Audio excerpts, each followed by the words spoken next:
俺猪二师弟，萌 Q 机甲系列，嫣红强袭到货了。外包装盒没有印刷任何东西，看来版权意识很强，还用了在拼装模型上少见的风速包装。我老婆帮我拿快递的时候还问我是不是买了新鞋子。说明书是用 A4 纸打印的，印刷质量很一般，虽然没有预涂装，但是大部分板件是按颜色独立包装。另外还附带了一个板件支架，说明书也没有说具体用法，材质还很软，这显得有点多此一举。地台没有外包装，但没看到有划痕，也没缩胶。板件的包装袋上有方便拆包设计的虚线压痕，在拼装模型上面我还是第一次看到，有点小惊喜，这样拆包起来非常解压。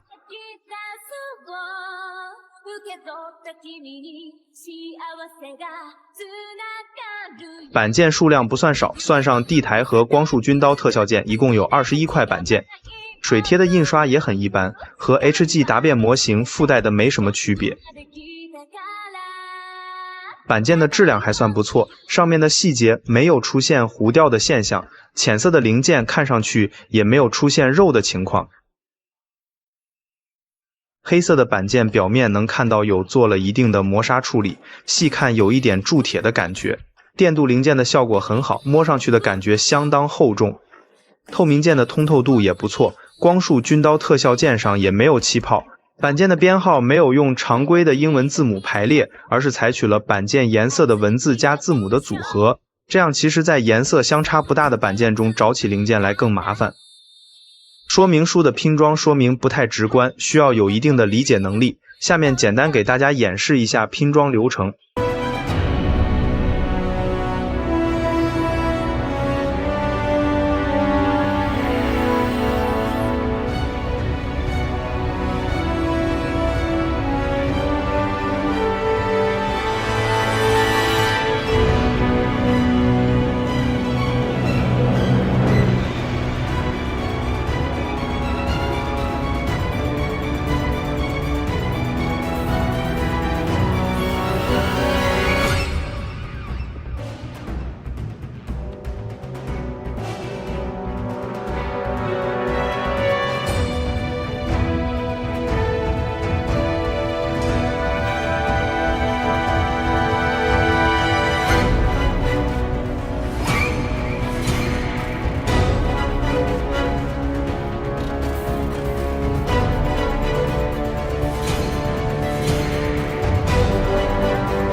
模型的组合度相当不错，大部分都比较丝滑，但还是有一些小问题。眼睑的地方有2个比较阴尖的水口，修建时需要注意，零件两边比较细，容易出现白痕或者损坏。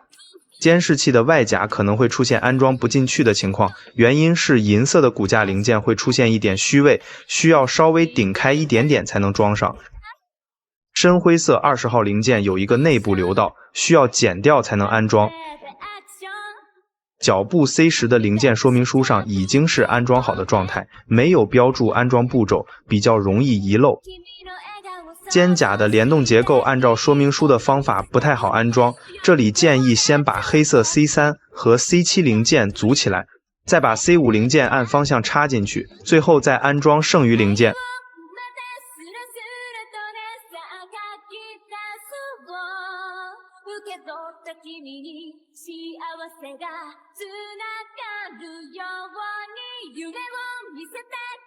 背包小翅膀安装到白色 B7 的零件比较困难，原因是白色零件开模精度问题，内部孔位有一点形变，大力金刚只伺候即可。背包磁轨炮上的银色小零件会安装不进去，还是开模精度的问题，这里可以把装位削掉一部分进行安装。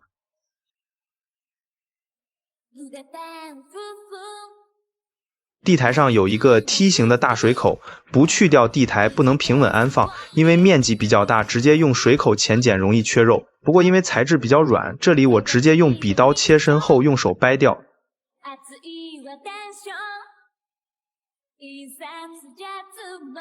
这款模型在可动上没有出现很大的问题，上半身可动大部分都在合格线上，肩关节有给出向前伸展的结构，腰部关节是一个类似 RG 牛高达的折叠关节，完全展开后弯腰幅度可以达到向前45度、向后15度的夸张可动。肩胛喷口下方挡板有一个联动结构，往里按压后可以解锁上方的武器搭载挂钩。手肘的弯曲幅度可以达到180度。手掌是3+1+1的可动手，只是连在一起的3根手指是展开的状态，握拳的时候样子有点怪。个人感觉花心思做全分色的鲲头和篮球，不如多给几对造型手更好。前方裙甲有跟 MGX 强袭自由类似的展开结构，侧裙甲也有武器收纳的结构，只是里面放的不是折叠式战术军刀，而是光速军刀的剑柄。腿部向前可达到90度，向后也有45度，基本够用。下拉前裙甲可以解锁胯部延伸关节，腿部可以进一步提升可动。膝盖和大腿根部弯曲时有联动，屈膝幅度大概160度左右，大腿根关节略松，稍微用力就会脱出。脚掌的分色分件较为一般，脚尖的地方还有偷胶，前端部分可以向上弯曲一定幅度，左右侧摆的幅度也不小。但是脚掌不能往下摆，对于摆一些浮空 pose 的时候就略显尴尬了。这款模型对标了万代的 MGSD 系列，也提供了一套相对完整的骨架，只是细看就会发现骨架大部分都沿用 MGSD 自由高达的骨架零件，并做了一定的修改。从骨架也能看出厂家诚意非常有限，很多骨架上的本身细节刻画都进行了删除，以至于单纯骨架下的观感大打折扣。本体的高度大概14厘米左右，比一般 HG 高达要高一点点。背包部分也是按照了 MG 强袭的凤装背包的结构再进行一定的修改。飞机的头部舱盖可以打开，内部有驾驶舱的细节刻画。背包上的光速发射器可以转动，镂空的地方能看到内部的细节。连接的光速发射器的机械球关节部分非常松，很容易脱出，但也不至于挂不住。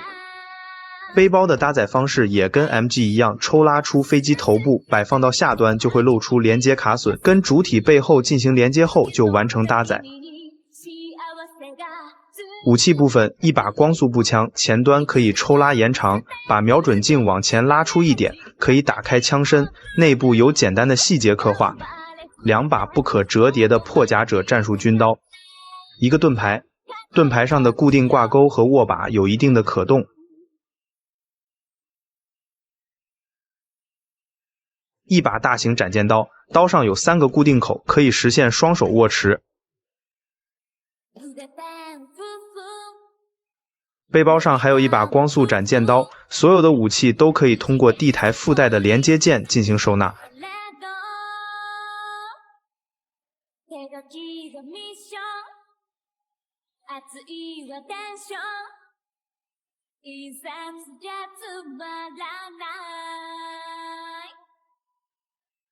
最后来谈谈这款模型。一说到国产模型，高达 SD 样式，全骨架自主设计，我第一时间就想到晨星的大头元祖。只是晨星的老板不太懂互联网，跟网友对线之后退市了。其实晨星的设计能力还是很高的，这里就不详细说了。感兴趣的朋友可以留个言，我找个时间拍个视频和大家说说晨星的大头元祖。其实当初这款模型卫星图出来的时候就有一点期待，以为国产拼装高达又有一家有自主设计能力的厂家，但是当我拼完之后，失望大于期望。拼好之后，整个模型都透露出一种劣质的感觉。这种情况并不是在零件锐度和用料质量上的表现，而是从模型本身的设计中，设计师的设计能力不足或者偷懒所导致的。简单一点可以理解为设计师不懂高达，这可以通过对比 MG 以及 PG 的同款模型中看出来，很多细节的地方都匮乏 C 面，看上去就像网络游戏里面的低多边形建模。大部分看上去复杂的细节结构也只是在平面上的凹陷，换一个角度去看就是一个大平面。